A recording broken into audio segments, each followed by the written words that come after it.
Comme je l'ai déjà évoqué dans l'épisode 1, le trauma colonial, le 30 septembre 2021, le président de la République française, Emmanuel Macron, accueille à l'Élysée un groupe de 18 jeunes dans le cadre de la remise du rapport de Benjamin Stora sur les questions mémorielles portant sur la colonisation et la guerre d'Algérie. Et au cours de cette rencontre, Emmanuel Macron aurait dit « La construction de l'Algérie comme nation est un phénomène à regarder.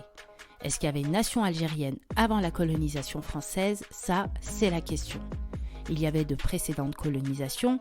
Moi, je suis fascinée de voir la capacité qu'a la Turquie à faire totalement oublier le rôle qu'elle a joué en Algérie et la domination qu'elle a exercée. Et d'expliquer qu'on est les seuls colonisateurs, c'est génial, les Algériens y croient. » Ces propos ont été recueillis par le journaliste Moustapha Kessous dans un article pour le journal Le Monde. En Algérie, les Ottomans sont étudiés à l'école et perçus comme ayant été des alliés durant les 3 siècles de règne. Et aujourd'hui, les relations entre l'Algérie et la Turquie sont décrites par le président de la République algérienne Abdelmajid Tebboune comme excellentes. Mais finalement, quel rôle a joué l'Empire ottoman en Algérie ? Peut-on parler de colonisation et quel type de domination entretenait la régence d'Alger sur le territoire algérien ? Pour échanger autour de cette période et comprendre la régence d'Alger, j'ai la chance d'accueillir Abla Gheziel, docteur en histoire contemporaine et enseignante. Mon invité a été très tôt passionné par l'histoire de l'Algérie ottomane et a publié 2 ouvrages issus de ses thèses. Le pouvoir central d'Alger et le beylik de Constantine, à la veille de l'occupation française 1730-1830, publié aux éditions universitaires européennes en 2016, ainsi que l'éveil politique de la société algérienne, révolte, soumission, assimilation et nationalisme 1830-1936, publié aux éditions Amartin en 2018. D'ailleurs, les archives d'Aix-en-Provence n'ont plus aucun secret pour mon invité. Dans cet épisode, je vais essayer de comprendre quel rôle a joué la sublime porte ottomane en Algérie dès 1518 et savoir si l'on peut parler de colonisation ottomane.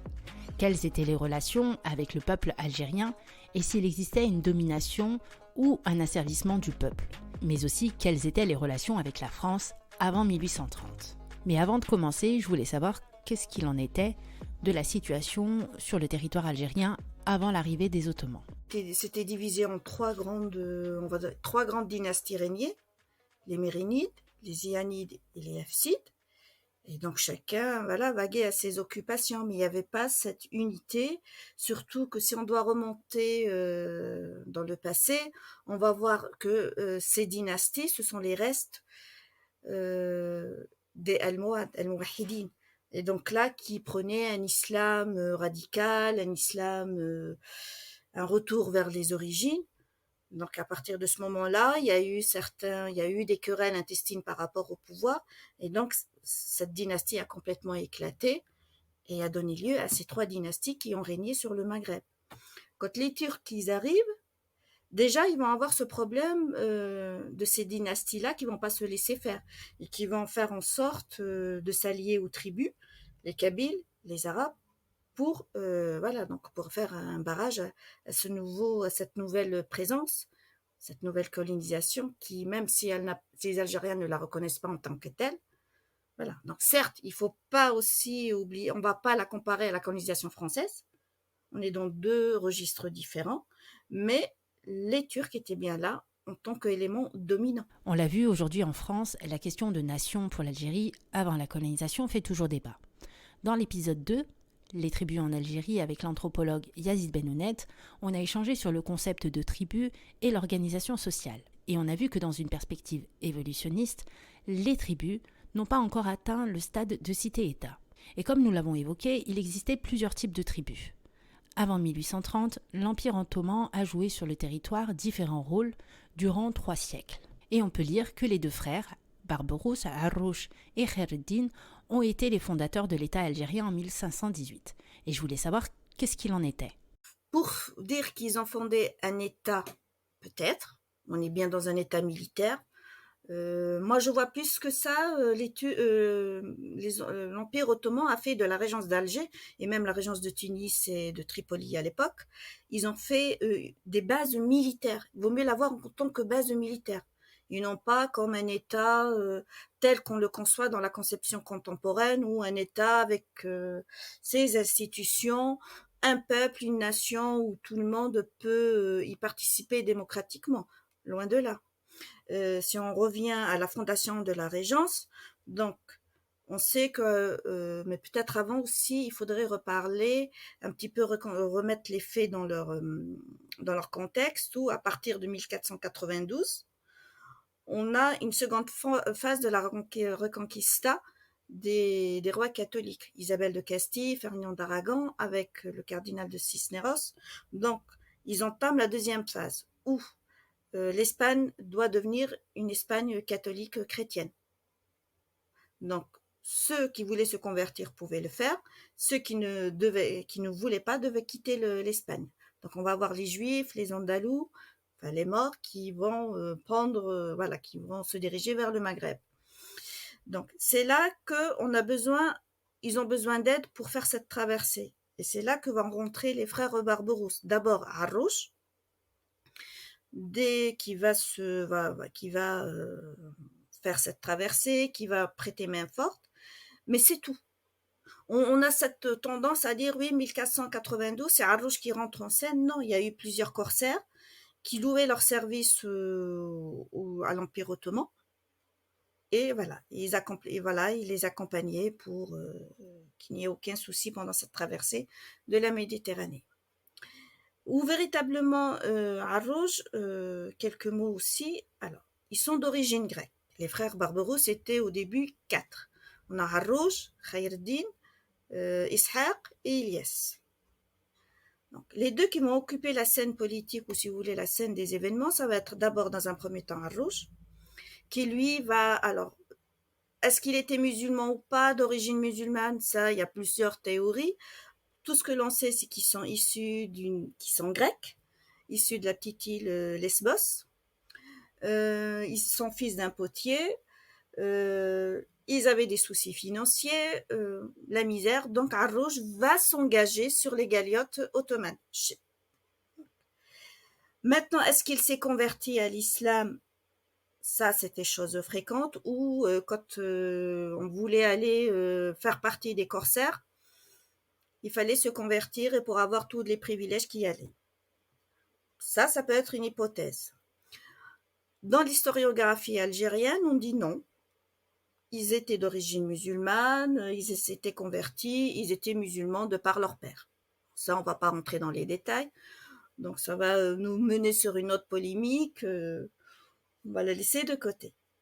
Par contre, donc, lui, il va s'engager comme marin sur les galiotes ottomanes. Il va tisser des liens avec le frère de Sélim Ier. C'est comme ça qu'il va avoir un petit peu de pouvoir. Et une fois qu'il va y avoir des querelles entre Sélim Ier et son frère, justement, donc Arrouj va décider de s'éloigner un temps, parce qu'il avait peur de représailles, et c'est là qu'il va rentrer en contact avec le sultan mamelouk de l'Égypte de l'époque, El Gourou. Donc à partir de là, il a une certaine, on va dire, réputation, une certaine notoriété. Et entre-temps, il va demander le droit à parcourir, à participer aux courses. Ça veut dire pouvoir attaquer les bateaux chrétiens et pouvoir faire ses prises. Ensuite, de là, il va aller à Tunis, dans le port de la Goulette. Même chose. Il va demander aussi la permission de pouvoir, dans cette partie de cette région, pouvoir faire ses prises et en même temps, il devra payer le sultan, plutôt le roi Hafsid de l'époque, donner une part de son tribut, un cinquième, comme c'était le cas. Voilà. Et c'est comme ça qu'il va commencer à monter une petite flotte et avoir une certaine notoriété. Et de là, on fera appel à lui. Alors, à partir de 1516 aussi, enfin plutôt pas 1516, on sait que les Espagnols, une fois que, comme je le disais tout à l'heure, Isabelle de Castille va commencer à lancer cette reconquista, elle va changer ou elle va essayer, les Espagnols vont s'accaparer des côtes nord-africaines, l'Afrique du Nord. Ils vont au fur et à mesure mettre des comptoirs et ça va aller de Melilla jusqu'à Gigel. Donc on va avoir les Espagnols sur cette côte-là. Entre-temps, vous avez aussi la cité d'Alger qui vont, d'un commun accord avec les Espagnols, accepter d'être soumis. Et c'est comme ça que va être construit le pénal espagnol qui a fait couler beaucoup d'encre. Donc de là, la cité, elle est sous domination espagnole. Elle ne peut rien faire sans leur accord. Donc les Espagnols, ils vont gérer le commerce, les entrées, les sorties. Donc rien ne pouvait se faire sans l'accord des Espagnols. En 1516, Ferdinand d'Aragon il meurt. Et c'est là que les notables vont se dire, il est mort, donc l'accord doit être, voilà, il est caduc. Et c'est là qu'ils vont faire appel à Arroch, qui entre-temps s'était mis, voilà, donc avait pu chasser les Espagnols aussi de Gigel, donc une certaine notoriété, un certain pouvoir. Donc ils vont l'appeler, et c'est de là que Arroch va venir à Alger avec ses hommes. Il va essayer de détruire le Pénum, il n'y arrivera pas. Par contre, les notables d'Alger, notamment le roi Selim et Toumi, va voir que ce n'était pas en fin de compte une si bonne idée d'avoir fait appel aux Turcs, sachant que quand les Turcs arrivent à Alger, ils s'y installent et font, voilà, donc ils se conduisent en maîtres, en dominants. Donc, il essaye, donc il va vouloir rompre l'accord avec Arrouj, mais il n'y arrive pas. Donc Arrouj le fait tuer. Et c'est comme ça qu'il prend possession de la ville. Donc, toujours selon l'historiographie algérienne, quand on lit les récits, donc le fait que Arrouj tue Selim et Toumi est tout à fait excusable. Pour eux, il allait se retourner contre les musulmans et qu'il allait reprendre un autre accord avec les Espagnols. Donc on est plus dans un esprit de guerre de religion que vraiment une histoire de pouvoir. Donc là, c'est un petit peu, si vous voulez, c'est les croisades qui quittent le Moyen-Orient et qui se replacent on va dire, sur l'échiquier de la Méditerranée. Donc c'est une autre phase aussi, ou une autre figure des croisades qui se joue à ce moment-là. Voilà. Donc, plus tard, ce sera aussi une fois qu'il prend possession d'Alger, on va voir que ça va être les rois, justement les dernières dynasties des Ziyanides et Mérinides qui vont faire appel à Arrouj pour pouvoir chasser les Espagnols de Tlemcen. Donc, il va y arriver, il va chasser le roi de l'époque et il prend possession de Tlemcen. Et c'est là qu'il décide de partager la régence en trois provinces, une pour Khayr-Din, une autre pour son frère Ishaq, et c'est lui qui va garder Tlemcen. Sauf que 1518, on va avoir les Espagnols qui reviennent en force, ils prennent Tlemcen, Arrouj est tué avec son frère Ishaq, Khayr-Din se retrouve face à face avec un héritage. Alors là, Khayr-Din, on va dire c'est plutôt un personnage assez fin. Si on le compare à Arrouj est plutôt dans le pouvoir, dans la force, dans vraiment je m'impose. Khayr-Din va la jouer beaucoup plus subtile.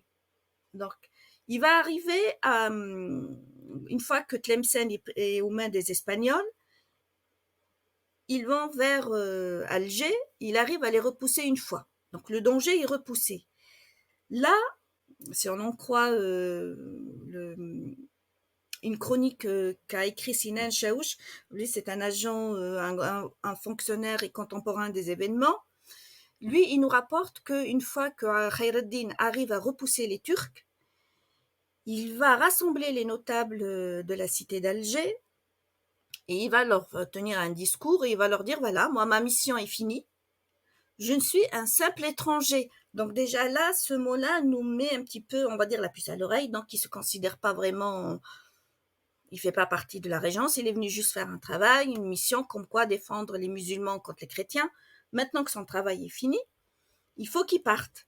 Mais d'accord, moi je vais partir, il va falloir que vous allez maintenant assurer la protection de votre cité.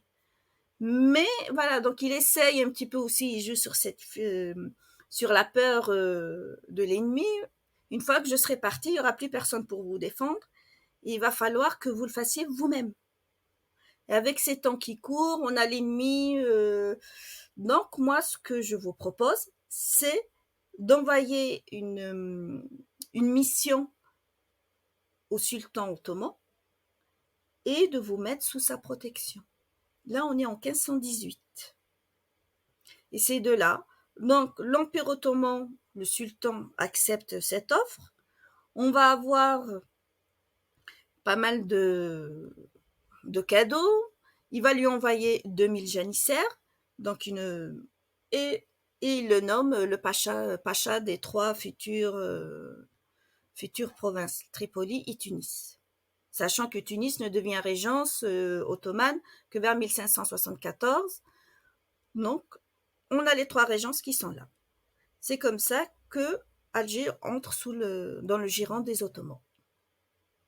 Voilà. Par contre, c'est pas encore fini avec Khayr ad-Din. Je le disais tout à l'heure, certes, la présence turque n'a pas fait n'a pas été acceptée par tout le monde. On va avoir quelques rébellions, quelques petits complots qui vont se mettre en place pour chasser Khayr ad-Din. Et là, Khayr ad-Din, malgré les 2000 janissaires qu'il va recevoir de la part du sultan ottoman, ça va pas le faire. Donc, il va encore réunir les notables en leur disant, voilà, moi j'ai fait un songe où j'ai vu que le prophète me disait de quitter Alger et de vous laisser, gérer Alger par vous-même. Donc là, on voit toujours qu'il y a la question du religieux qui est là, donc il a vu, donc il peut pas faire autrement, il doit suivre sa destinée. Donc, il va partir vers 1519, oui, à peu près, et il ne reviendra que 4 ans plus tard, parce il refait le même songe, où il voit que le prophète lui demande de revenir sur Alger, et ainsi de prendre sa revanche sur les ennemis, sur ceux qu'il avait chassés, entre guillemets, d'Alger. À partir de là, il va y rester une dizaine d'années, il va mettre en place les premiers soubassements de l'état de la régence, et il va laisser en 1535 le sultan ottoman va le désigner comme amiral d'une flotte et il part. Voilà. Donc il laisse son fils Hassan qui va s'occuper de régir la régence et et de régir aussi ce qu'on appelle la taïfa des raïs, les marins. Donc, la boucle est bouclée. On a les premiers soubassements de la régence. Ils sont là. On va rentrer dans ce qu'on appelle les différentes phases où, dans un premier temps, la régence d'Alger va être divisée en 3 départements, enfin 3 provinces, 3 beyliks. Celui de l'Est, qui est celui de Constantine. Le centre, ça va être le Titeri. Et ensuite, on aura celui de l'Ouest. L'installation des Ottomans en Algérie est justifiée par l'aide militaire sollicitée par les frères Barbarousse contre les Espagnols et au nom de l'islam.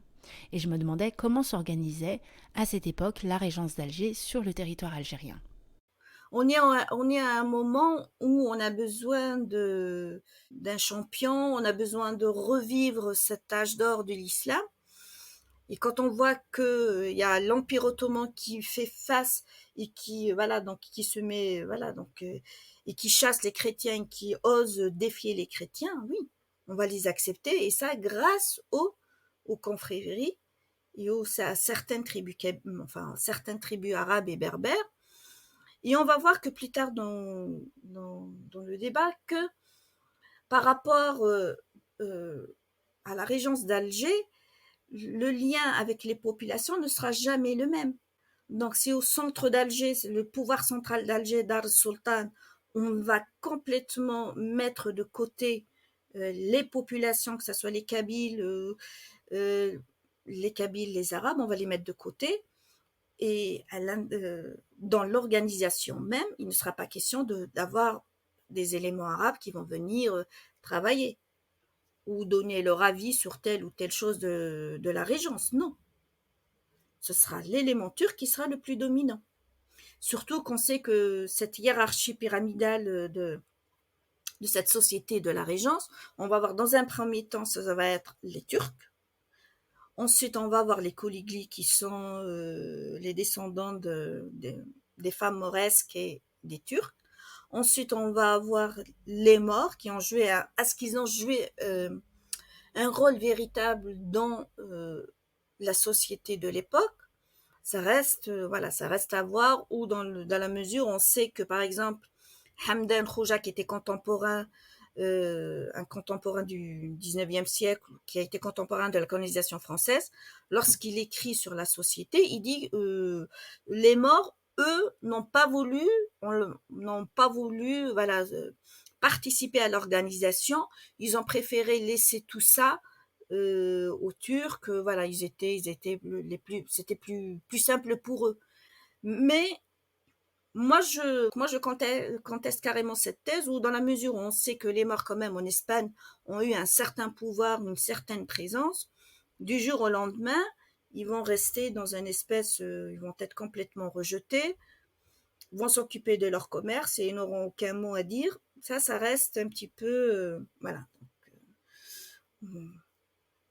Ça reste quand même un sujet à débattre. On ne peut pas dire que du jour au lendemain, ils ont laissé la même mise, se sont retirés, mais on a quelques petits témoignages d'ici et là où on sait que les Maures, les Andalous, ils préféraient donc s'immiscer dans les affaires de l'État, mais de très loin, implicitement, et ça à travers les mariages qu'ils contractaient avec les Turcs. Les Ottomans ont maintenu leur domination en Algérie sous la protection de la Sublime Porte pendant 3 siècles, en laissant peu de place à la population algérienne. Et la régence d'Alger a dû faire face à différentes phases. Et je me demandais quelles étaient ces différentes phases et comment ils s'organisaient vis-à-vis de la population algérienne de l'époque. Dans un premier temps, on va avoir la phase des Beglier Bey, alors qui va aller de 1518 vers 1587. Donc, l'organisation va être à l'identique de ce qui se passait dans l'Empire ottoman. Tout va se mettre en place. Le Beglier Bey devenait le pacha des 3 provinces. C'était à lui de gérer les affaires de cette régence, de contracter les traités de paix avec les puissances européennes de l'époque. Et il avait ces 3 provinces, donc ça va durer jusqu'en 1587. Sauf que les sultans ottomans vont se dire il va y avoir un problème si tout ce pouvoir va être concentré pour un seul homme. Donc, c'est là qu'il va y avoir la deuxième phase, qui est la phase des pachas triunaux. Donc, pendant 3 ans, le sultan va nommer un pacha pour chaque province, qui devra rester 3 ans. Mais si dans les premiers temps, ça va assez bien marcher, ou tout va être assez régi dans une certaine discipline, on va voir que ça ne va pas le faire, étant donné que l'appât du gain, et surtout le fait que d'avoir cette domination et ce pouvoir sur le commerce, sur la politique de la régence, 3 ans, ce n'est pas suffisant. Donc, laisser sa place à un autre aussi, ça va poser problème. Donc, il va y avoir quelques petites rébellions, quelques querelles intestines, et finalement, les pachas vont devoir travailler à la fois avec la Taïfa des Reyes, ce qui équivaut à la marine, les marins, et on va avoir les janissaires, qui eux aussi veulent leur part, et veulent cette part de pouvoir de cette régence, où ils veulent vraiment imposer cette domination militaire par rapport à Alger. Donc, on va avoir aussi, par rapport aux pachas triunaux, par exemple, on va avoir le pacha Béchin qui, lui, en 1633, va carrément rejeter cette autorité du sultan, et il va pouvoir s'allier aux tribus kabyles, les Bani Abbas, et c'est là que, voilà, par un mariage avec la fille du chef, et il va s'imposer comme, voilà, comme le pacha, le seul et unique. Mais là aussi, il va y avoir des renversements, des bouleversements d'autorité, et voilà. Donc on va pas dire qu'ils vont quitter le pouvoir de leur plein gré. Soit ils mouraient de vieillesse, soit ils étaient, voilà. Donc on s'en débarrassait, pas le plus fort venait prendre la place du plus faible. Voilà. C'était Et c'est ce qui va conduire les haras troisième phase, entre 1659 jusqu'à 1671. C'est assez court, 12 ans, où on va avoir on va dire, c'est l'infanterie qui prend un petit peu le pouvoir. Alors, là, on n'est pas très d'accord si on emploie l'historiographie algérienne. Alors, ils vont nous dire que le pouvoir devait durer 2 mois. Donc, c'est ce qui va peut-être mettre un petit peu cette instabilité. Alors, les relations avec les puissances européennes sont complètement bouleversées. Et ça va durer pendant 12 années où chacun voulait prendre le pouvoir. Donc, je reviens assez sur ce mot pouvoir. Donc, vraiment, c'était un petit peu chaotique, faut le dire. Donc, les relations avec les puissances européennes étaient complètement déstabilisées. Les querelles intestines entre les haras qui voulaient prendre la place, contracter des accords avec telle puissance parce que elles étaient là, remettre en question les accords économiques. Et entre-temps, c'est ce qui va faire aussi qu'il y ait les rébellions des tribus berbères, des tribus arabes. Voilà, on n'en pouvait plus. Et c'est à ce moment-là que la Taïfa des Reis va reprendre le pouvoir et se débarrasser des Haras et restabiliser un petit peu tout ça. Et on commence avec la période des Dey, qui, elle, est vraisemblablement la période de la stabilité qui va commencer de 1671 jusqu'à 1830. Donc on est dans cette phase des Dey. Et selon quels critères étaient désignés ces Dey sous la régence d'Alger? On désignait, voilà, donc on choisissait le plus vaillant, le plus courageux. Donc c'était par rapport à ses faits d'armes, donc ça pouvait très bien le faire.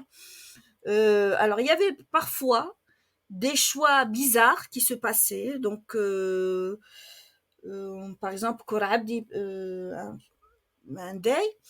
Alors lui, il a été choisi fortuitement parce qu'il était là, assis. Donc ça a été une rébellion. Donc hop, il était là. Donc on décide que ce soit lui. Mais voilà, c'était pas très réfléchi voilà, quand on parle du 17e, du 18e, c'était pas réfléchi. Ça va être plutôt vers la fin du 18e siècle et du 19e. Là, on va voir que quand même le dernier Dey a été choisi par rapport un petit peu à donc à sa subtilité par rapport à lier ses intérêts personnels avec les intérêts de la régence. On va voir par exemple, ça on en parlait un petit peu dans les liens qu'avait la régence d'Alger avec la France. On va voir que certains Dey avaient de très bonnes relations tant que les intérêts économiques n'étaient pas visés. Par exemple, si je cite le pacha Mustapha, vers 1805, on sait que l'Empire ottoman, suite à l'expédition de Bonaparte, avait demandé l'expédition de Bonaparte sur l'Égypte, avait demandé expressément aux régences d'Alger, de Tripoli et de Tunis de faire la guerre et à la France, carrément. Donc tous les bateaux devaient être arrimés, devaient être pris, mais on sait que ce pacha, en cachette, avait mis en place un traité avec Napoléon, mais ce traité avait été divulgué au sultan, donc il a eu peur des représailles et il va écrire une lettre à Napoléon en lui disant voilà, le traité a été découvert, donc il faut s'attendre qu'il y ait des représailles et je compte sur votre soutien. Mais quelque temps après, on verra bien que ces relations entre Napoléon et Mustapha Becha ne seront pas les mêmes, étant donné que voilà, donc il va y avoir Napoléon va un petit peu hausser le temps parce que Mustapha Becha devenait un petit peu incontrôlable.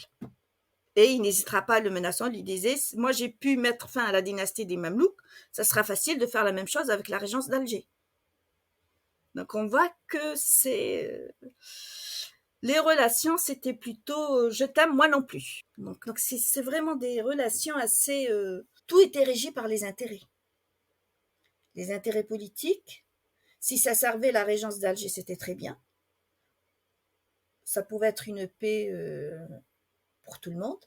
Mais à partir du moment où il y avait certaines choses qui n'allaient pas, ou qu'on touchait à l'aspect économique ou à l'aspect euh, voilà, plutôt économique et politique, là, ça devenait autre chose.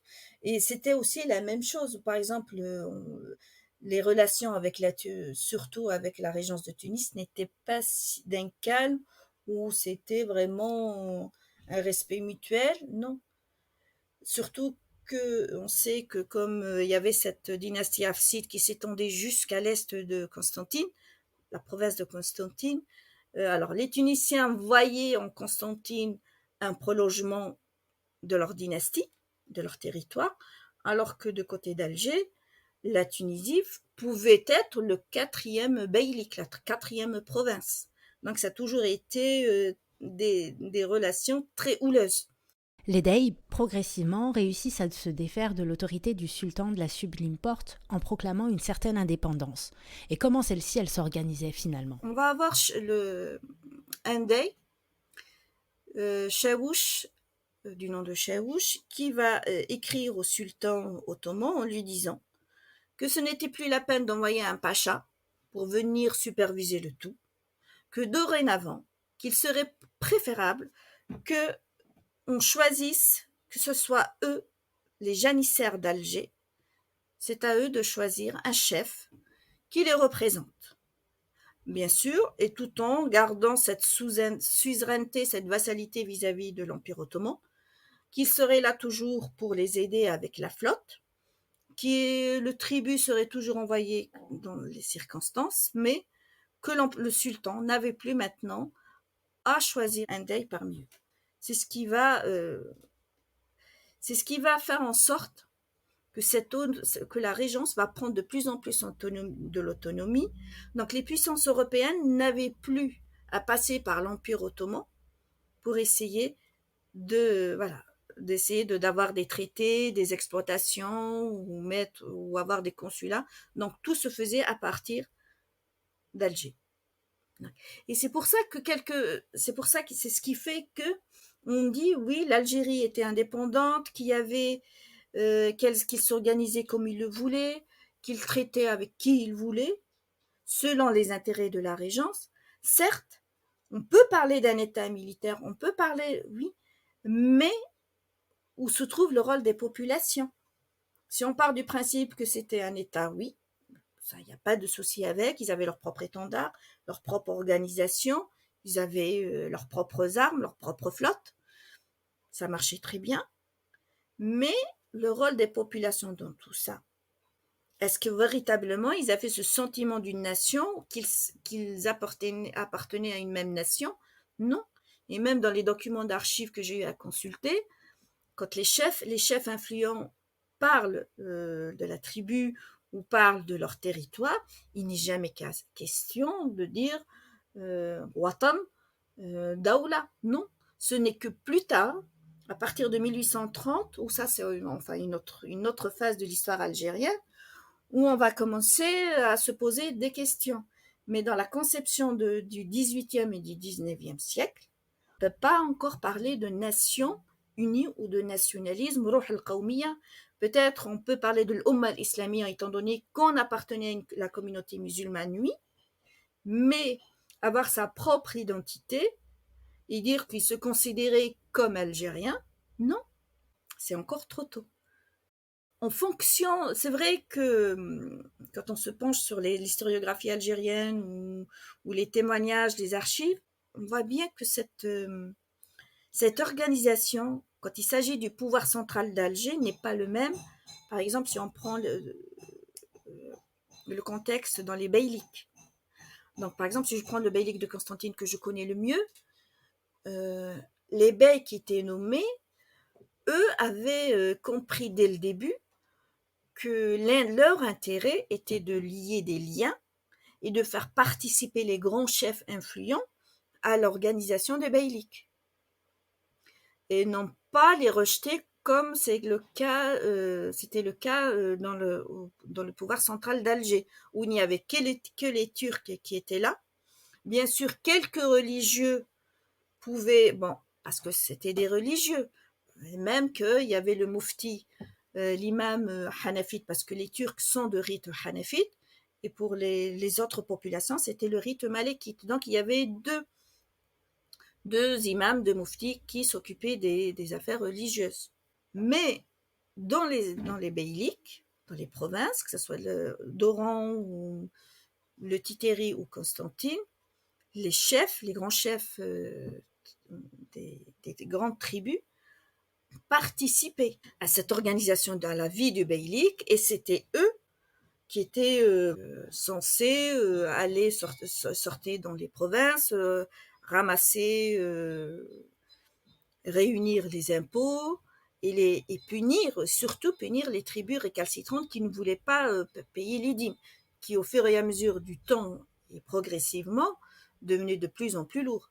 Donc, les tribus qui ne payaient pas étaient punies. Alors, ça pouvait être des razzias où ils étaient massacrés, tués. Les survivants étaient revendus comme esclaves sur les marchés d'Alger ou autres. Et voilà. Donc, il ne faut pas oublier cet aspect des choses. Donc, ce n'était pas une simple zakat ou simple impôt qu'impose la religion musulmane où chacun devait payer et avoir sa participation. Non, il y avait des taxes, il y avait des impôts, surtout. Et c'est ce qui va expliquer qu'au XVIIIe siècle, quand on parle des soulèvements et des rébellions, celles du XVIIIe siècle, elles prennent plus un aspect social, parce que les tribus en ont assez de cette domination qui ne leur rapporte rien. C'est eux qui participent le plus. Donc pourquoi rester sous le joug et être dominé alors que, voilà, donc rien n'était juste.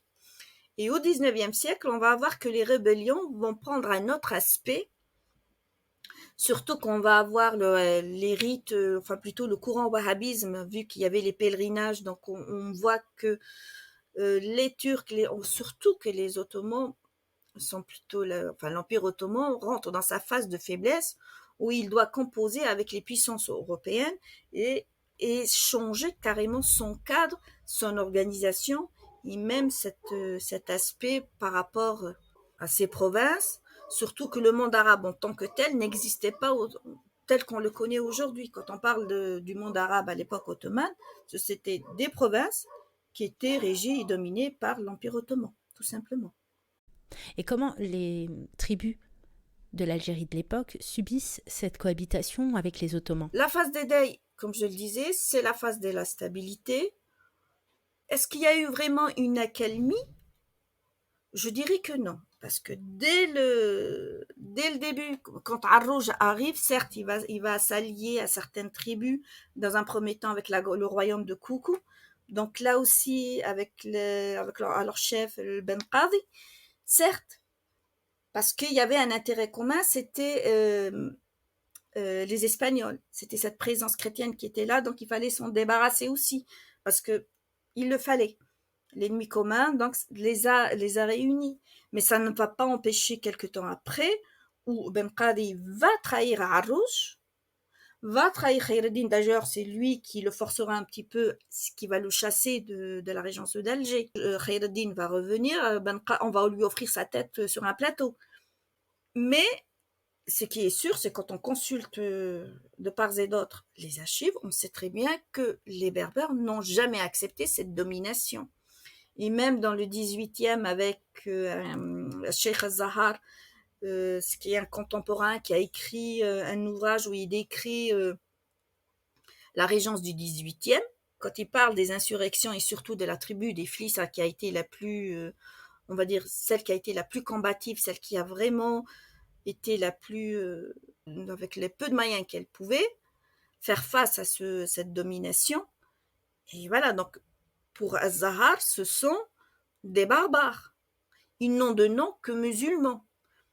Voilà, pour lui, tous ceux qui aient osé défier l'autorité des Dey n'appartenaient pas à cette régence et c'était des ennemis qu'il fallait abattre. Aussi, dans le Grand Sud, dans les grands royaumes, les royaumes de Tougourt, ils n'ont jamais accepté la présence ottomane.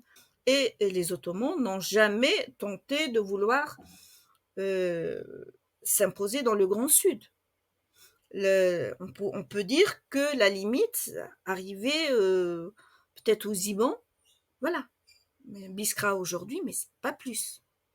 Il savait très bien qu'il n'avait aucune chance de pouvoir être dominant là-bas. C'était simplement, quelquefois, il y avait des razzias. Certaines tribus allaient jusque dans les royaumes de Tougour, mais pas plus. Donc c'était des rapports assez mitigés quand même.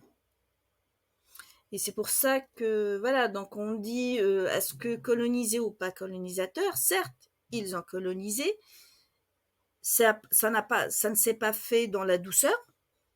Tous ceux qui étaient contre eux étaient punis. Les dîmes, les taxes, elles ont toujours été exorbitantes, ces taxes. Donc là, dans cette partie du XVIIIe siècle, c'est plutôt une rébellion sociale. Donc, on veut s'en débarrasser, on veut mettre un terme, on veut se soustraire à cette domination. Par contre, au XIXe siècle, on va avoir un autre état de fait, comme je disais tout à l'heure, les pèlerinages, la venue de part et d'autre, et ce courant du wahhabisme, ce pana-islamisme qui se met petit à petit, va faire revoir, va donner un autre regard. On va revoir les Turcs sous un autre angle. Et c'est là que va entrer les confréries, même si dans un premier temps elles étaient leurs alliés, ça va changer au fur et à mesure parce que ils ne sont plus les champions de l'islam. Ils sont rentrés dans une phase de faiblesse où ils doivent composer avec les puissances européennes. Il y a les tanzimat qui vont se mettre en place aussi, où l'Empire ottoman va décréter que tous ceux qui vivent... Et là aussi, on pourrait se poser la question, donc le décret, les tanzimat, les décrets de l'Empire ottoman, où tous ceux qui vivaient dans le giron de la province de l'Empire ottoman devenaient tous des citoyens. Mais qu'en est-il des régences? Là, plus personne n'en parle. C'est comme si les régences étaient un monde à part. Est-ce qu'elles faisaient partie du giron ottoman? Oui. Mais, comme je le disais, comme les Dey étaient arrivés à se soustraire à cette autorité du sultan, où c'était eux qui choisissaient leur chef, leur wali, leur gouverneur, où c'était eux qui traitaient directement avec les puissances européennes. Donc l'Empire ottoman n'a plus, voilà, donc il est une suzeraineté de nom, tout simplement. On continue à envoyer le tribut chaque année, mais sans plus. Et c'est peut-être pour ça que quand il y a eu le débarquement des Français, on est assez étonné en se disant si vraiment quand même l'Empire ottoman avait encore quelques forces. Il aurait pu faire quelque chose pour la colonisation, au moins reprendre, mais rien n'a été fait, malgré qu'on a proposé au sultan des conditions pour récupérer la régence d'Alger, mais ça n'a pas été fait, ça n'a pas abouti. Et ça, le traité voilà, prévoyait que Alger n'aurait plus d'hommes, plus de janissaires, plus de milices militaires, plus de flottes. C'est un petit peu, on peut la comparer un petit peu à la reddition de Carthage, où Carthage n'avait plus à avoir quoi que ce soit, simplement être rattaché à Rome et ça s'arrêtait là. Une cité comme une autre. Mais ça ne s'est pas fait. Entre 1827 et 1830, on a essayé, il y a eu des réunions, il y a eu des conférences, mais ça n'a pas abouti. Peut-être qu'aussi que l'Empire ottoman, il était tellement vaste aussi à l'époque, il faut le dire, qu'il ne pouvait pas tout gérer. Perdre la régence d'Alger, qui était un problème beaucoup plus épineux qu'on le croit, surtout que, en fin de compte, elle ne leur apportait rien, mais rien. Et surtout que la bataille de Navarine lors de 1827, quand il y a eu la bataille de Navarine pour l'indépendance de la Grèce, la flotte algérienne, enfin de la régence de l'époque, a été complètement détruite. Il n'en restait plus rien. Donc cette force, voilà, il n'y avait plus d'utilité, elle ne leur apportait rien. Donc autant s'en défaire, laisser le problème à quelqu'un d'autre. Abla Gheziel a consacré une partie de son étude, le pouvoir central d'Alger et le beylik de Constantine à la veille de l'occupation française, à un personnage marquant, Ahmed Bey. Et je voulais savoir qui il était. Ahmed Bey, non. Lui, c'est un Koulougli. Alors sa mère, elle faisait partie d'une grande tribu. Et son père était turc. Donc, ce qui est intéressant avec Ahmed Bey, c'est que lui, il a toujours pu compter sur la grande tribu des Bengana, d'où était issue sa mère. Et s'il est arrivé au pouvoir, c'est un petit peu grâce à sa mère. Tout à l'heure, on parlait de la société. C'est vrai qu'on n'a pas abordé le sujet de la femme. C'est que elles étaient plutôt dans l'ombre. Dans le cas de Constantine, je parle de Ahmed Bey, c'est que au début, quand il a fallu qu'on élise quelqu'un à la tête de Constantine, il n'a pas été le premier choix. Du fait qu'il soit Koulougli, donc on voulait quelqu'un qui soit vraiment un Turc à part entière, qui soit et ça malgré les faits d'armes, malgré le fait qu'il était quelqu'un qu'il avait fait ses preuves auprès du Dey, auprès de Constantine, et qu'il avait vraiment pu remettre une certaine stabilité, à essayer de ramener la paix dans cette province où il y avait eu quelques soucis. Et là, donc, il n'a pu accéder au pouvoir de Constantine que grâce aux appuis des Bengana qui ont décidé d'envoyer une mission à Alger en disant voilà, le bey Ahmed, enfin le futur bey, est la personne qu'il fallait qu'il soit là. C'est lui qui a ramené la stabilité, en plus c'est lui qui a pu mater les tribus récalcitrantes, c'est lui qui peut donc maintenir la paix, donc ça s'est joué comme ça. Et la mère a forcé un petit peu les Bengana à plaider la cause de son fils. Surtout qu'on avait aussi certaines grandes familles comme les Benfegoun, les Abdelmoumen, qui étaient normalement, voilà, ce qui avait un poids par rapport à Constantine, mais ça s'est pas fait. Mettre aussi quelqu'un de la régence, plutôt un arabe de la régence et de la province à la tête, ça aurait complètement, ça n'allait pas dans le sens où il fallait que ça soit un Turc, qu'il fallait qu'il y ait cette domination, il fallait toujours qu'il y ait une domination de l'élément turc, même si c'était un Koulougli, il fallait qu'il soit là. Voilà, c'était dans l'organisation, dans cette constitution de la régence d'Alger. Donc, ça serait comme ça, et quand il y a eu cette colonisation, au moment où il y a eu la colonisation, Ahmed Bey était à Alger. Et le Dey Hussein, au lieu d'avoir, surtout que Ahmed Bey était un fin stratège et un fin militaire, au lieu de lui avoir donné l'opportunité de défendre Alger, il va la donner à un de ses neveux, je pense, et un proche parent à lui, et qui n'avait rien, voilà, donc qui n'était pas qui n'était pas habile aux armes, qui n'avait pas l'habitude du combat ni de. Et c'est là que Ahmed Bey décide de prendre ses hommes, de revenir sur Constantine et de pouvoir organiser la résistance. Sinon, Constantine aurait suivi le même chemin qu'Alger. Entre-temps, comme je le disais, c'était à l'ouest, c'était l'émir Abdelkader. Dans un premier temps, c'était son père qui avait été choisi, mais son père décide, parce qu'il avait vu en songe que c'était à son fils, qu'il avait vu le prophète désigner son fils. Donc, c'est comme ça qu'il devient l'élu. Et quelle relation entretenait Ahmed Bey avec la population et les tribus algériennes de l'époque? Certes, lui, il a joué, comme je disais tout à l'heure, sur les liens tribaux, sur les liens familiaux avec eux. Et en même temps, ça ne l'empêchait pas d'être très, on va très sévère avec ceux qui disaient non. Est-ce qu'il a fait des choses? Oui, c'était dans son intérêt. Et en plus, il restait dans cette lignée, dans ce schème et cette pensée musulmane, dans le schème où il devait, voilà, donc certes, il a construit des écoles. Alors, quand on dit école, c'est juste les écoles coraniques, les,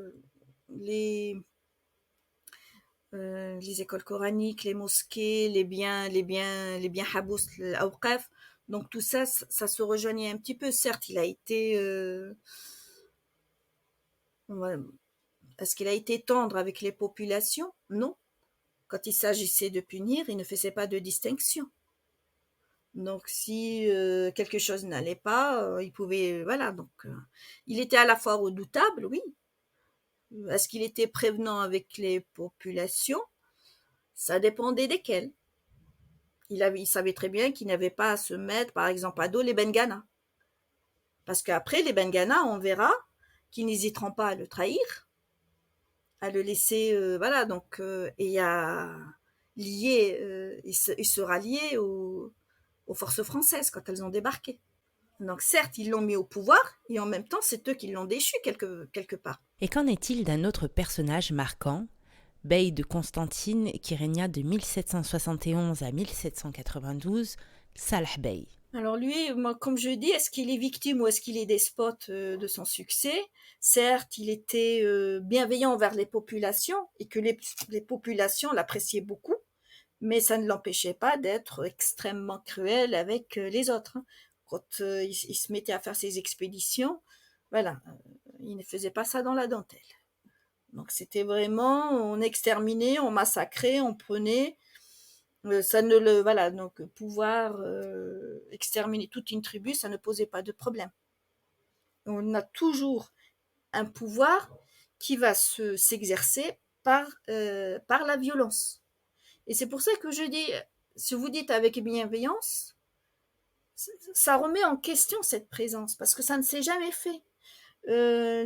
Écarter dans le pouvoir central d'Alger, tout à l'heure, on écartait tout le monde de l'organisation, surtout du conseil où il n'y avait que des Turcs et un religieux ou deux religieux. Et ça rejoint un petit peu ce qui se passait en Égypte aussi. C'était la caste militaire.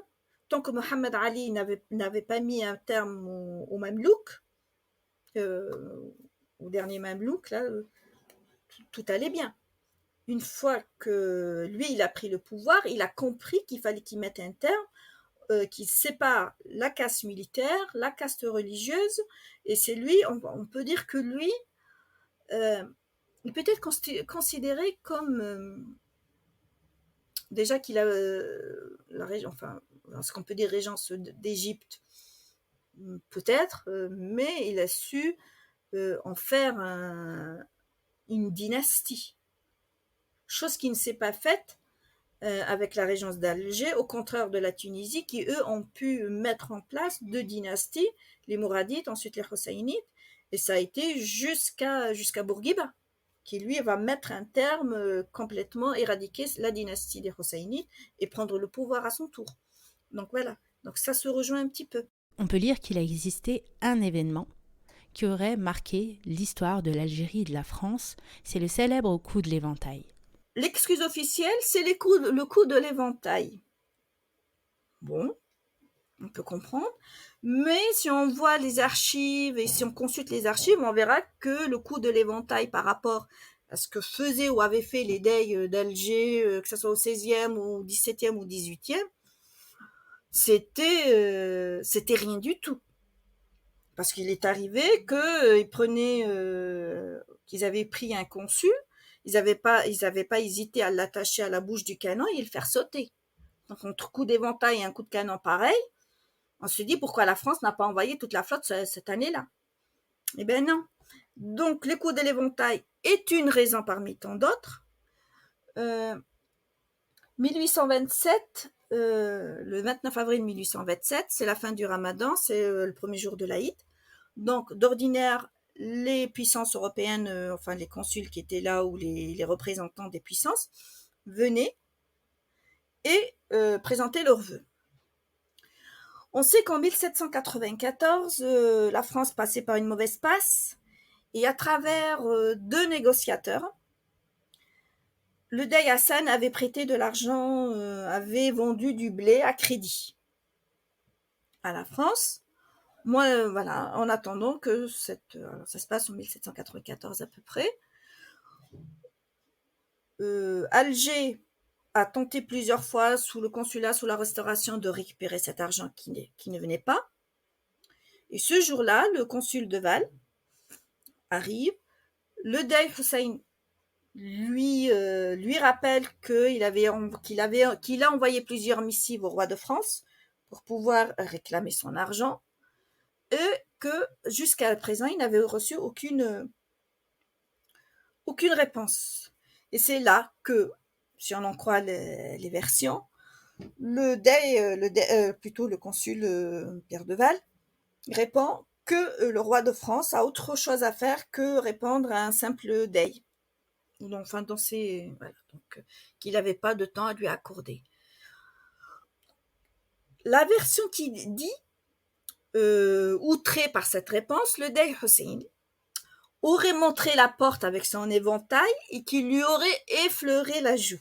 Et une autre version, on sait qu'il lui aurait asséné le coup exprès. Non. De là, Pierre de Val s'en va au consul, rentre en France, et voilà, il explique les choses. Est-ce qu'il a exagéré? Nul ne le sait, parce que cette conversation et cet événement clé de cette histoire, elle va se passer en Osmanli, ça veut dire dans la langue turque. Les autres ne comprenaient rien, et c'est que personne ne sait exactement ce qui s'est dit entre les deux hommes. Voilà. Donc, 1827, il y a eu le coup de l'éventail. Donc, on a essayé, entre 1827 et 1830, on va essayer d'envoyer des délégations pour s'excuser, pour essayer, mais rien n'y fait.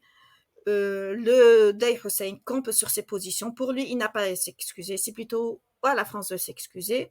Il va y avoir le blocus de 1827, il va y avoir 3 ans de blocus. Là, l'Empire ottoman va envoyer 2 missions pour essayer d'arranger les choses. Peut-être qu'aussi, ils pensaient que comme à chaque fois qu'il y avait eu un incident diplomatique, la régence d'Alger arrivait toujours à s'en sortir, mais là, non. Et en plus, il faut aussi un peu reconstituer les choses. 1827, ça va mal en France, on a besoin peut-être aussi de rehausser cette notoriété, ce pouvoir, cette image de la France, et la régence d'Alger se prêtait très bien. Donc surtout que le débarquement ne s'est pas fait comme ça par hasard sur les plages de Sidi Frej, sachant que déjà du temps de Napoléon Ier, on avait déjà envoyé un espion, espionner un petit peu les rivages d'Alger, et l'espion en question c'était Boutin, où celui-ci avait dit si vraiment on avait dans un avenir proche, on pensait à débarquer ou à le meilleur endroit, c'était Sidi Frej, parce que déjà les courants ne sont pas forts, et aussi que c'était ça pouvait faire cette baie là constituer un lieu, un espace ou une brèche vraiment, c'était le point faible d'Alger, et que surtout qu'on penserait jamais qu'il y aurait une attaque où on pouvait venir les envahir de ce côté-ci. Bon.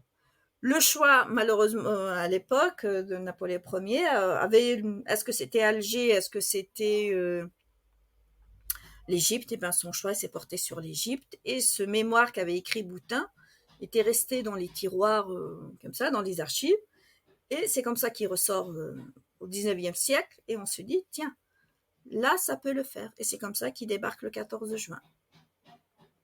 Une résistance un petit peu... Voilà, donc on a tenté de résister, mais au bout de 3 semaines, le Dey faisait sa reddition, et le 5 juillet, ça restait une date qu'on annonce l'indépendance de l'Algérie le 5 juillet 1962, malgré le référendum du 3 juillet.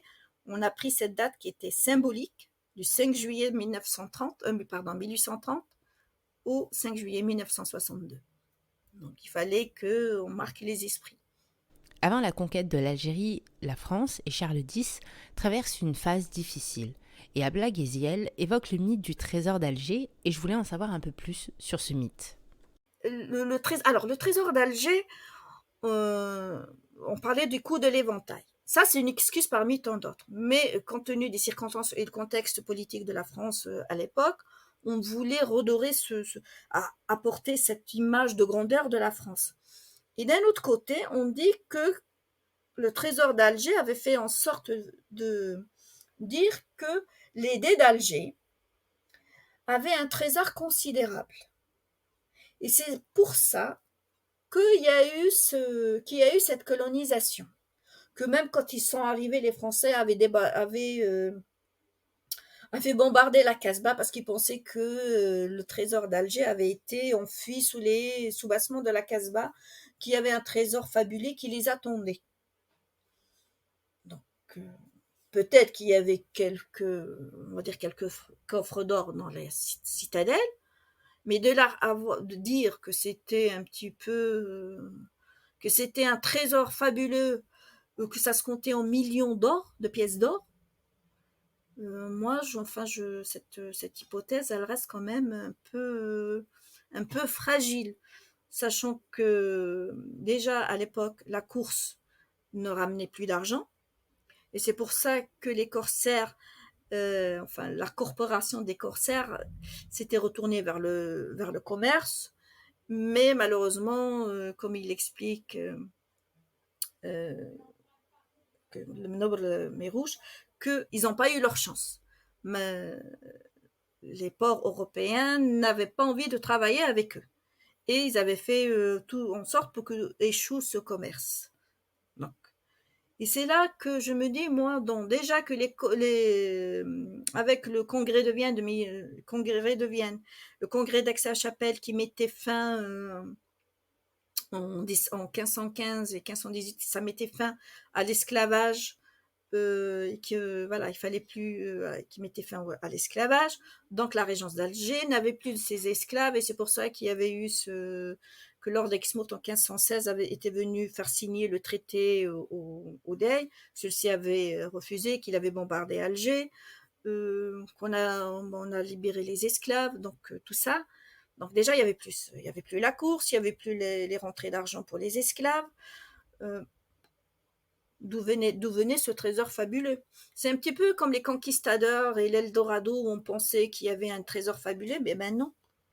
Voilà, donc un petit peu, on fait des parallèles comme ça avec quelques faits dans l'histoire où l'Eldorado existait, peut-être, mais est-ce que vraiment ce trésor se comptait en millions? Moi, j'en doute. Il n'aura suffi que de 3 semaines au dé d'Alger pour signer sa réédition après le débarquement des Français sur le territoire algérien. Mais finalement, qu'est-ce qui a été mis en place par les Ottomans face à ce nouvel envahisseur? 14 juin, c'est le débarquement. C'est des fraîches. Ils vont mettre à peu près 3 semaines pour arriver. Le 5 juillet, il fait sa reddition et il s'embarque pour Livourne. Entre-temps, c'est le bey de Constantine qui va reprendre la résistance. Entre-temps, on va avoir l'émir Abdelkader à l'ouest qui va être élu, qui va être l'élu aussi pour pouvoir voilà, faire face à ce nouveau colonisateur. Mais voilà, donc là aussi, ça sera une autre histoire, peut-être un autre débat. Donc, parler de l'émir Abdelkader et du bey de Constantine, voilà, donc on va voir que vraiment, à la fois, on peut parler de faire face à l'ennemi commun, et non, ça ne s'est pas fait. Donc, parce que l'un était arabe, l'autre était Koulougli, et sachant les sentiments que nourrissait l'émir Abdelkader envers les Turcs, envers les Koulougli, donc peut-être ça a joué sur l'avenir de l'Algérie. On va avoir et c'est là aussi, tout à l'heure, je disais qu'on parlait des morts, on disait qu'ils avaient aucun statut réel, et on va voir que en 1830, on va voir avec Ahmed Boudarba, qui fait partie qui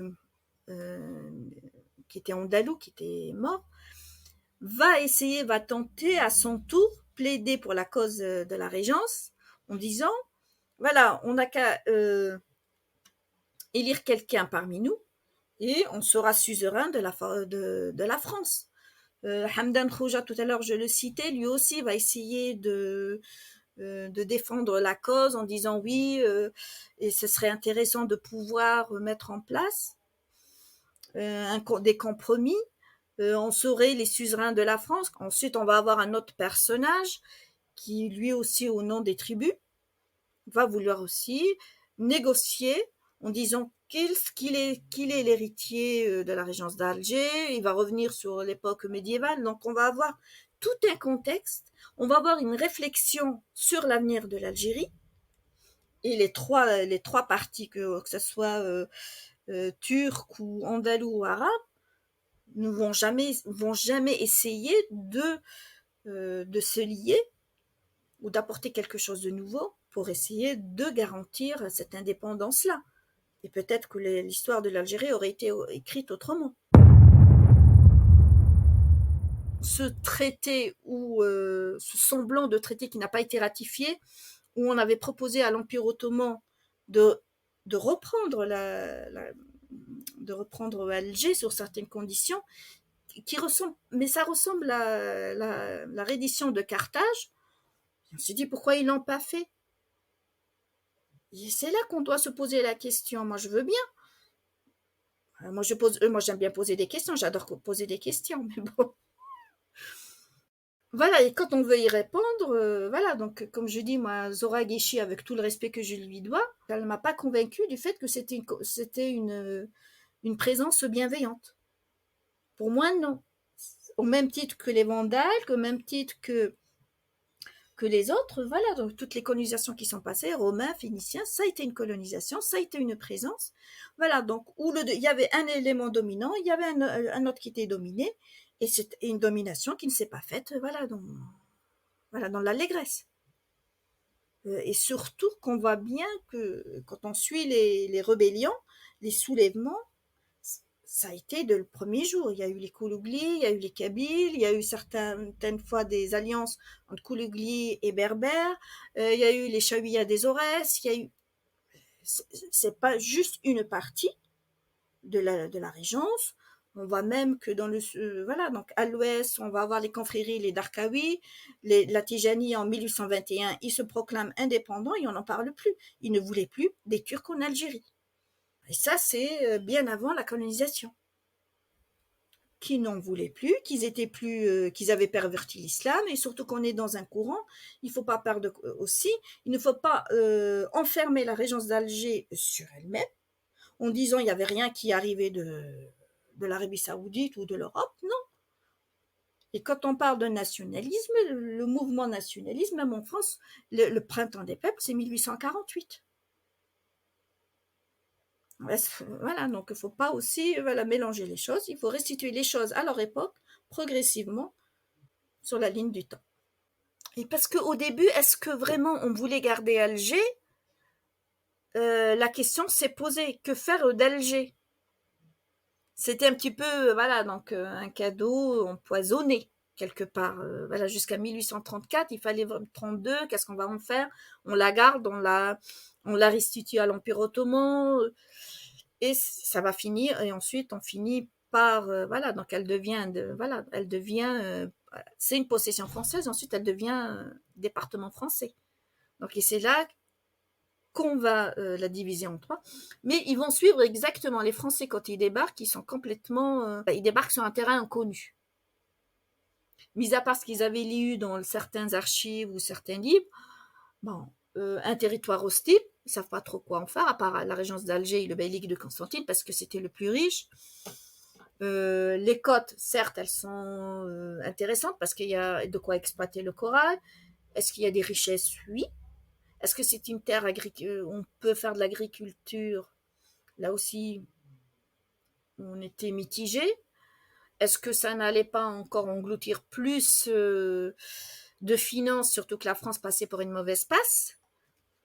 Donc il fallait un petit peu redorer ce blason, il fallait redonner une autre image à la France coloniale, la France, donner une image forte, une nouvelle ère de puissance. et surtout que la France par rapport aux Anglais, donc il y avait un petit peu, on jouait sur ça aussi. Et c'est là que, bon, on va décider de la garder, mais c'est comment faire. Dans les premiers temps, on va suivre la même organisation qu'avaient les Turcs. Les 3 départements, on va avoir les 3 provinces, avec l'administration centrale coloniale d'Alger. Donc ça, c'était fait. On va aussi faire en sorte de s'allier les tribus les plus influentes, les plus celles que et surtout les tribus qui ont été, si vous voulez, maltraitées, qui étaient sous le joug des Turcs. Là, elles vont en profiter pour reprendre une certaine leur place. Et que ça soit pour dans les grandes cités, par exemple comme Bonn, on va voir que les notables vont écrire des lettres aux Français en leur disant qu'ils pouvaient venir s'installer et qu'ils auraient tout le soutien de la population de Bonn. Et ça va se faire comme ça au fur et à mesure. On va avoir, par exemple, surtout quand on consulte la correspondance des Arabes avec l'administration française, on va voir qu'ils vont donner des conseils. Comment faire pour, voilà, donc, pour mater les tribus récalcitrantes. C'est comment faire pour ne pas laisser les tribus prendre de l'ascendant ou prendre, voilà, résister. Il fallait tout simplement faire exactement ce que faisaient les Turcs. Donc ça veut dire on ne peut le dominer que par la force, les punitions, les exactions, et peu importe si c'était les tribus qui le faisaient, pour les Français. Voilà. Donc c'était le même schéma qui se reproduisait. Dominant, dominé, dominé, dominant. Les Turcs avaient été chassés, certes. La milice n'avait plus lieu d'être. Il restait quelques Turcs, voilà, qui ont essayé de s'engager dans les fantassins, dans les spahis, mais les grands chefs de tribu avaient pris l'ascendant et dans les Bengana, qui de suite vont se rallier aux Français, et ce sont eux, on peut dire que dans le sud, ils vont être le bras armé de la France, notamment avec la révolte de Bouziyenne. Donc ce sont eux qui vont les combattre, ce sont eux qui vont massacrer cette tribu au nom de la France. Et ça, si on veut, l'historiographie algérienne ne revient pas sur cet aspect des choses où il faut bien lui dire que certaines tribus ont bien été les alliés de la France dans cette conquête, qu'il n'y a pas eu que l'élément français qui est venu du jour au lendemain et qui s'est aventuré, que ce soit dans le sud ou autre. Non, ils ont bien eu un soutien et malheureusement, voilà, ça va être ces tribus-là. Voilà. Comme je dis, l'histoire algérienne, il ne faut pas avoir peur ou il faut tout simplement faire face. C'est une histoire, c'est pas simplement, on va dire, c'est pas un trait particulier à l'histoire de l'Algérie, de la conquête et de la colonisation. C'est un trait commun si on lit, si on compare l'histoire coloniale, que ce soit anglaise, française ou tout autre. Ce sont toujours les mêmes procédés. Diviser pour mieux régner, faire de ses alliés, voilà, donc des ennemis de mon ennemi deviennent mes alliés, et ça se passe comme ça. Malheureusement, dans le cas de l'Algérie, je sais que voilà, donc cet aspect où on a tellement envie de mettre, voilà, je ne vais pas minimiser de la guerre de l'Algérie ou de cette résistance, au contraire, mais voilà, les faits sont là et on ne peut pas y déroger, on ne peut pas les placer, voilà, mettre cet aspect qui est pas, voilà, donc, dont on n'a pas envie de parler. Malheureusement, il faut le mettre, voilà. Donc, il faut en discuter, il faut en débattre, il faut en parler. Mais je dirais pas que colonisation turque, il faut là aussi la comparer ou minimiser. Non. Certes, la colonisation française s'est faite dans la violence. Ça, il faut pas l'oublier. La colonisation ottomane, un peu moins, peut-être. Par exemple, on parle aussi, par exemple, quand on parle de la Tunisie, ça a été colonisé, oui, mais pas dans les mêmes conditions. Le protectorat tunisien ou protectorat marocain, ce sont deux choses différentes. Ça n'a rien à voir. Donc il n'y a pas eu ces exactions autant. Il n'y a pas eu Voilà, donc, et même l'indépendance ne s'est pas faite dans cette, comme je dis, moi, dans les larmes et dans le sang. Non, deux choses différentes. L'Algérie reste, voilà, un cas particulier. L'épisode 4 sur l'Algérie ottomane est terminé. Et je remercie chaleureusement mon invité, Abla Gheziel, d'avoir accepté d'échanger sur cette période de l'histoire qui fait encore débat aujourd'hui. J'espère que vous avez pris autant de plaisir à écouter cet épisode que j'ai eu à le réaliser. Je vous laisse avec les derniers mots d'Abla Gheziel. Nous, on se retrouve dans 15 jours. En attendant, prenez soin de vous. L'histoire ottomane, pour moi, reste inexploitée à 100%. Jusqu'à aujourd'hui, même quand on parle des liens de la France du XXIe siècle, on est toujours dans ce schème. On a du mal à tourner la page. On veut tourner la page, mais je dis, on ne pourra pas tourner cette page tant que les faits ne seront pas mis à jour, où tout est allé. Voilà, des deux côtés, des deux parties, aussi bien côté algérien que côté français, il faut tout mettre sur table et non pas occulter une certaine partie de l'histoire parce que ça ne nous plaît pas. On fait un petit peu comme, vous savez, ce dicton qui dit que l'histoire est toujours écrite par les vainqueurs et vue par les vainqueurs. Peut-être aussi sortir du fait que de cette victimologie où les Algériens doivent toujours être les victimes. Non. Certes, ils ont été victimes. Oui, ils ont été victimes de la colonisation, mais peut-être essayer de sortir de ce rôle où on a été oppressés. Oui, ils ont été oppressés, on a été oppressés dans cette histoire. Mais en même temps, ils ont montré qu'ils ont été assez forts pour récupérer cette indépendance. Et là aussi, il y a eu dans l'histoire de l'après 62, ça ne s'est pas fait dans aussi... comment dirais-je, une indépendance. Il y a eu aussi des problèmes à régler, cette question de pouvoir qui va rester tout au long de son histoire, où d'un côté, ça va être le pouvoir militaire qui va prendre place, le parti unique, le FLN, on va avoir l'armée des frontières, on va avoir l'armée de libération nationale ensuite. Donc, c'est quiproquos qui ont fait que les premières années d'indépendance ne se sont pas fait aussi dans l'allégresse. Ça a été aussi un moment où tout le monde voulait régler ses comptes. Donc ça a été un petit peu, voilà, donc ça s'est fait dans la douleur. Ensuite, on va avoir cette décennie noire un petit peu qui reprend une décennie noire où vraiment on peut dire qu'on parle de guerre civile. Même si on n'en parle pas ou si on occulte aussi ce mot, c'est une guerre fratricide. Et ensuite, on va avoir l'Irak où tout 2019, où on voit vraiment que les choses en changent, où on a un seul et même peuple qui sort là de tous les 4 coins du pays. Ils viennent appeler à une nation unique où ils avancent tous vers le même objectif. Là, on a un peuple qui fait un bloc.